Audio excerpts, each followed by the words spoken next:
Hi guys, and welcome to Finchcraft UK. Today I thought I'd talk about the top 5 tools that you need to get into carpentry. So let's get started. At number 1 is the drill driver. Now this is going to be the most expensive piece on your list, but it doesn't have to be a huge drill with loads of power. However, there are a couple of things that you want to look out for. First one being the voltage, the next one being the amp hours, which will tell you how long the battery is going to last between charges, and the torque, which will give you the power of the drill.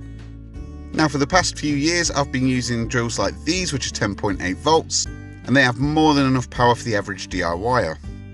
And usually they'll come with attachments like these ones shown. However, if you don't have these, you can always go and buy them. It should only cost between 10 or 20 pounds. In at number 2 we've got the panel saw.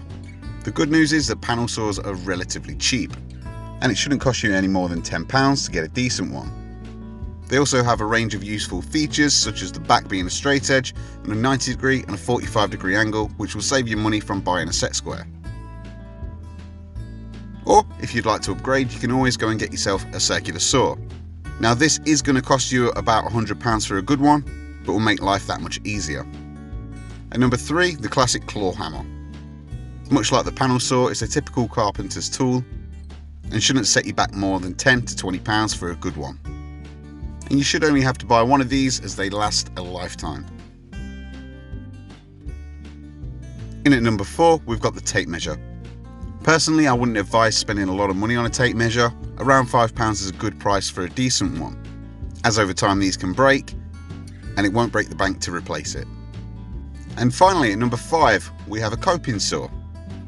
The coping saw is a great tool for getting all those tricky cuts and adding a bit of character to your work. But personally, I would opt for a jigsaw. This is going to give you a larger range of work.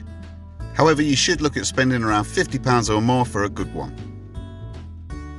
So that's my list of the top 5 tools that I think are the basics for a carpentry beginner. And these are the tools that I started out with, which in total should come up to about £155 for the basic hand tools. Obviously this will be more expensive if you opt for the jigsaw and the circular saw. So if you enjoyed this video and found it helpful, remember to give it a thumbs up and consider subscribing. Thanks for watching, and I'll see you next time.